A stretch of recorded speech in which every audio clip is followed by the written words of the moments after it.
Hey there, my name's John. I'm a 35-year-old married man to a beautiful soul named Kylie. But unfortunately, I can't really say the same for her mother, Alice. Alice is the type of mother-in-law who's always in your business. She doesn't allow room for debate and discussion. It's her way or the highway. And that's how she's always liked it. So when she met someone like me who can see right through people like that and call them out on it, it's needless to say that she and I didn't really get along as we should have as mother-in-law and sister-in-law. She was always poking and prodding into Kylie and my business as a married couple. And it always got on my nerves, that is, until one day when all of this finally came to a stop and she was sufficiently embarrassed and stopped being such a nosy family member. I always knew that my mother-in-law, Alice, had a problem with our marriage. She made it very clear that that was what she believed in. She meddled in our affairs and constantly gave unsolicited advice. She even went as far as to micromanage our finances. This one time she told us that if we had any problems with each other, Kylie and I, we shouldn't tell the other person. Rather, we should deal with it on our own and let fate decide what happens. Kylie would be complacent to keep the peace. I could understand, considering that she lived with that lady all her life. She must have gotten tired of trying to fight her mother's antics, even though she vehemently disagreed with her statements. I, on the other hand, as was mentioned previously, would be a bit more daring and challenging with the terrible advice she would give us. But won't that lead to more fighting and us eventually getting a divorce? No, dear, as long as you have faith that everything will work out, then there's no point in bringing up those bitter feelings. But you must listen to me, John. That's the problem with you kids these days. You think that you can talk back so freely when an older person is giving you some wise advice. I'm telling you the truth, for free even. So trust me. Another example of the bad advice she'd give us was when she said that sticking to traditional gender norms in our marriage is a surefire way to long-lasting and happy marriage. In this day and age, I'm sure you can guess how that conversation went. I hear what you're saying, Alice, but I don't think that works for this family. What do you mean, dear? Well, both Kylie and I cook and clean. I don't just leave her to do it. Since she also has a job like me, we simply have to divide the household duties accordingly. It works for us this way. Women are stronger than you think, boy. She can handle the extra workload. As a matter of fact, it's not even an extra workload because that's what she was designed to do. Excuse me? Yes, listen to what I'm saying, trust me. This isn't coming from nowhere. You kids and your liberation and wanting equality for everything is what's turning this whole country upside down. Kylie, you need to resume your role as a proper housewife. And John, you need to work harder so that you can support her fully. It's not that easy, Mom. And besides, we like this arrangement. You don't like anything. Trust me, once you try it for yourself, you'll see how beneficial it is. We appreciate the advice, Alice, but trust us. When we say we're fine with this arrangement, it helps us bond more when we're cooking and cleaning together, actually. What a peculiar thing to say. Obviously, you've been brainwashed into believing that this is the way to go. But I'm telling you, you need to adopt traditional gender roles. This is how our conversations would normally go. Sometimes I would just agree with everything that she would say so that she would shut up faster. I swear this lady just liked the sound of her voice. She just enjoyed hearing what she had to say, even if it was the worst advice ever. Kylie kept telling me to ignore her, but I was just about fed up with her antics, and it seemed like the more we agreed, the more she'd give us her unsolicited advice. There was just no end to this woman. And that was when I said, enough is enough. This behavior had to stop immediately. I first confronted Kylie about it because I needed her to be on board with my plan. Your mom is out of control, Kylie. Yeah, I agree. but she's just trying to help us. Help us? Or control us? Oh, John, don't be so dramatic. Me being dramatic? Let's see. When we first got married, she talked about how we should set out our home. She rearranged all the furniture and the cutlery, and you know how hard we worked on that? We loved that arrangement, but of course, because it didn't suit your mother's needs, it was automatically wrong. On our first anniversary as a married couple, she called us and practically berated us for 4 hours straight about how we need to be better connected to each other. What did that even mean? She was so vague about everything. I know, she can be a bit much sometimes.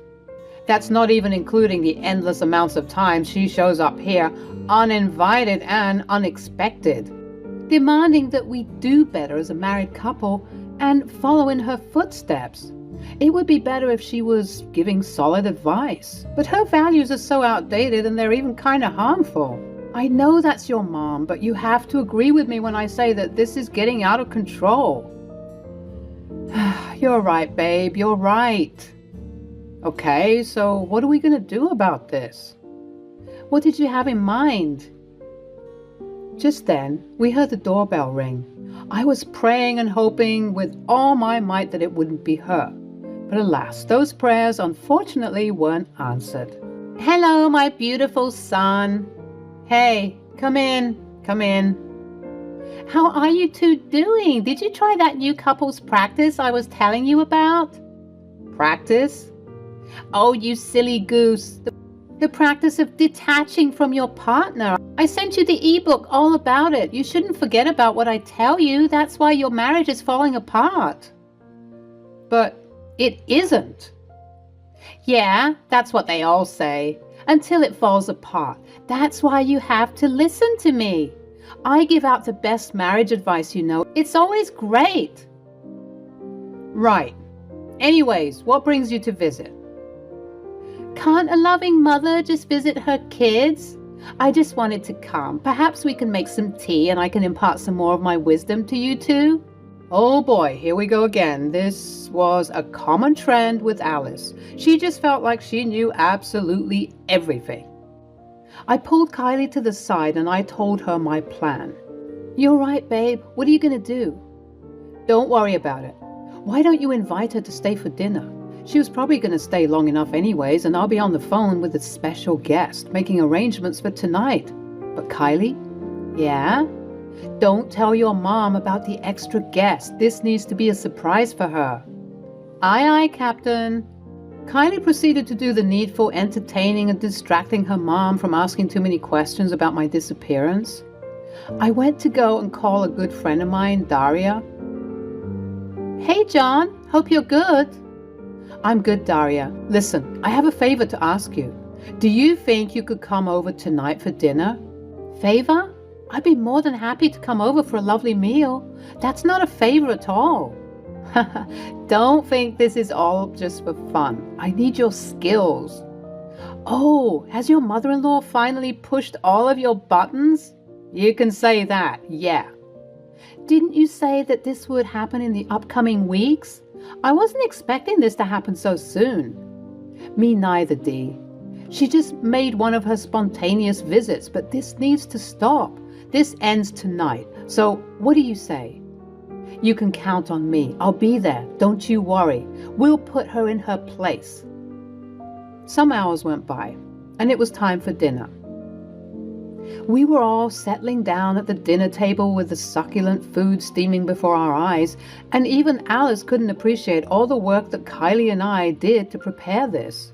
She was still rambling and obsessing over our marriage. And you need to be able to do things for each other. For example, Kylie, since John is your husband, even if he's leading you astray, it is not your position as the wife to correct him. Rather, you should gently nudge him in the right direction. What? Yes, what I'm saying is true. So even if I'm leading her down the wrong path, she shouldn't tell me anything. Precisely. I'm sorry, but that has got to be one of the worst pieces of marriage advice I've ever heard. Excuse me? Just then, we heard the doorbell go off for the second time today, but this time, this was expected. My savior, my good omen. Who might that be at this hour? Mom, we've invited a very special guest to come over for dinner. Oh, who? It's a marriage counselor. As I was getting up to answer the door, Alice had a quick look of panic on her face. She started rambling about how marriage counselors are so expensive, and for no reason. These marriage counselors are frauds and scammers. Why charge people for advice that should be free? Well, Mom, it's an important business. I don't think you should say that, especially with our guest who's about to get in here any second now. Oh, they know that they're wrong, scamming people like that. I do a way better job than the highest paid marriage counselor.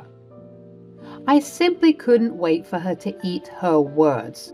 I invited Daria inside the home and she greeted everyone politely.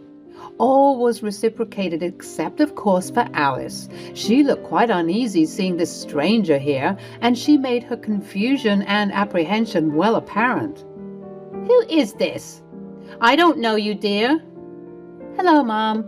My name is Daria, and I'm a marriage counselor. Forgive me if this sounds rude, but what are you doing here, dear? Well, Alice, Daria is here to help Kylie and me with our marriage. What for? I already give you sound advice. Well, we just thought it would be best to hear it from a professional. Since we appear to be getting everything wrong, according to your standards, it doesn't hurt to get a second opinion. Oh, you don't get everything wrong. I think you two are perfectly fine, so there's no need to. Well, I'm already here, and I'm already ready to share my advice. Feeling defeated, Alice subsided sulkily, and we began to enjoy our dinner. I made it known that I was going to ask questions specifically in regards to what Alice would advise Kylie and me on, but I didn't expose who was giving us this advice just yet. I wanted Alice to sweat a little. So, Daria, we've been hearing that to improve upon our marriage, a lack of communication is the way to go. Who gave you such stupid advice? That's the opposite of what needs to happen. Well, this person informed us that even if I'm leading Kylie astray, Kylie shouldn't inform me about it and she should just gently nudge me in the right direction. That's a problem. You shouldn't do that at all. Communication is key. You two are partners, right? So you have to talk about everything. Oh, well, that's interesting. Kylie and I were already doing that, right, Kylie? Yep, we do that all the time. Oh, then great. Don't change it one bit. At this point, Alice's face went pale. I'm guessing she was shocked that I would jump straight into it like that, but I wasn't done relaying some of the advice she had shared with us to Daria, and we had a ways to go. Daria, is it true that as a married couple, Kylie and I should never talk to each other about our problems? What? That's absurd. Where are you getting all of this awful advice from? Well, this person claims to be a professional. Professional in what? Lying? Scamming? Alice choked on some of the food she was eating. We all turned to her and we were met with an even paler face, one full of shame. But after making sure she was okay, we proceeded with the conversation. Well, they claim to know a lot about a long-lasting marriage, so no, they're wrong. This is the same communication thing that I was talking about. Then it's a good thing that we already do that. But, did you want to say something? No. All right then. Oh, Daria, another question to ask you. Is it true that if we stick to traditional gender norms, our marriage will last forever?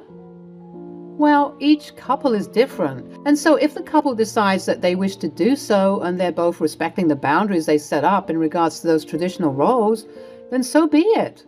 But not every couple can act this way. Some people prefer to switch the gender roles or do things 50-50. Wow, that's very interesting actually, because we were told by a certain someone that the same professional who's giving you bad advice The very one. Anyways, she said that if everyone stuck to this practice, then our marriage will always be happy and content. No marriage is always happy and content. Sometimes there are some bumps in the road, so to expect that is quite harmful. Who is this person who speaks so confidently about being incorrect? It's quite sad and pathetic. I didn't want to expose Alice just yet. I wanted to ask just one more final question. Well, I think you should know that this person has also said that marriage counselors aren't needed in marriages, and that it's just a scheme to take people's money. I never said that. We all paused and turned to Alice. We were shocked, and it appeared as though she shocked herself too, as she quickly covered her mouth. I didn't have to do anything. She exposed herself. Did you say those things about marriage counselors? I just said that I didn't get why people would do that type of job. It's a bit odd to me. But you said that they were expensive for no reason. Well, and you also said that you can do a way better job than the highest paid marriage counselor. Well, if you believe you can do it, why don't you? Pardon? If my job is so easy, why not do it for yourself? I couldn't possibly. No, you're right. You couldn't possibly handle it. By the way, I know it was you who was giving John and Kylie this awful advice. I was just playing along with the shtick. But don't get me wrong, though. I meant every word I said about you being pathetic and sad. How dare you? Kylie, how can you let her speak to me that way? If I'm being honest, Mom, I think you needed to hear that. What? It's you, John. This is all your fault. You've poisoned the mind of my sweet, innocent daughter. Nope, you're wrong again. Your daughter has a mind of her own, something that you seem to forget about daily. She's a grown adult who can make her own decisions. And I mean it when I say that you needed to hear that, Mom. You don't know absolutely everything, Mom. That's a fact. And that's okay. You don't have to have all the answers. But giving us this advice all day long, especially since it's so unsolicited, is quite disrespectful of our marriage. But you need to learn how to shut your yap sometimes and let people, especially the professionals, handle what they're supposed to handle. If we wanted your advice, we would have asked you for it. You don't have to always tell us every single thought that's on your mind. You come off as trying to pontificate, and nobody likes that. Alice was sufficiently embarrassed, I think it was safe to say. She was stumbling all over her words, and she was huffing and puffing, trying to make excuses for herself, but failing dismally.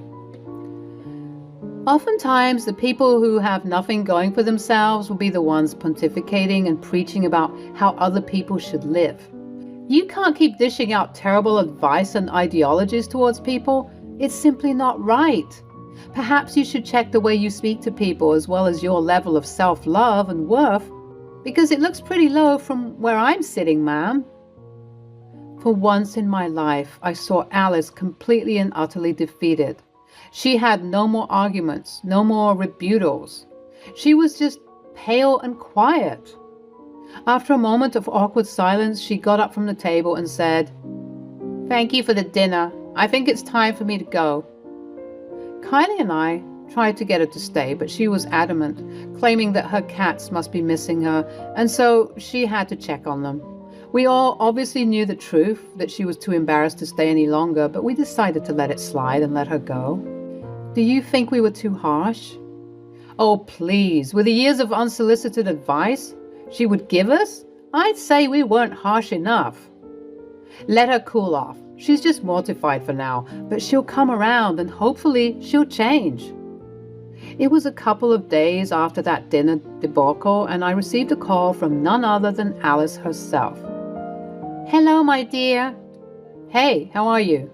"Honestly, I'm still embarrassed from that dinner a couple of nights ago. Listen, I've been doing a lot of introspection, and I've realized that I have been a bit? Okay, fine. I've been too preachy and self-righteous with my advice to you and Kylie. I already spoke to her and apologized, but now I need to apologize to you. I'm sorry for everything. I shouldn't have given you all of that terrible advice. I realize the error of my ways now. Oh, Alice, that is great news. Obviously, I accept your apology. Please just make sure it doesn't happen again, as it can be quite disrespectful and annoying. Trust me, I won't. I actually think I like the idea of sitting back and watching just how you kids do it. Times are indeed changing, and I need to educate myself on all of those changes. Kylie was right, although it was hard to hear it at the time. I did need to hear all of that, especially from your friend Daria. I'll be sure to pass her your thanks. I was honestly glad to hear this change of heart. She even sounded happier and less judgmental on the phone. I finally felt like I was getting the mother-in-law I always wanted, and I couldn't be happier.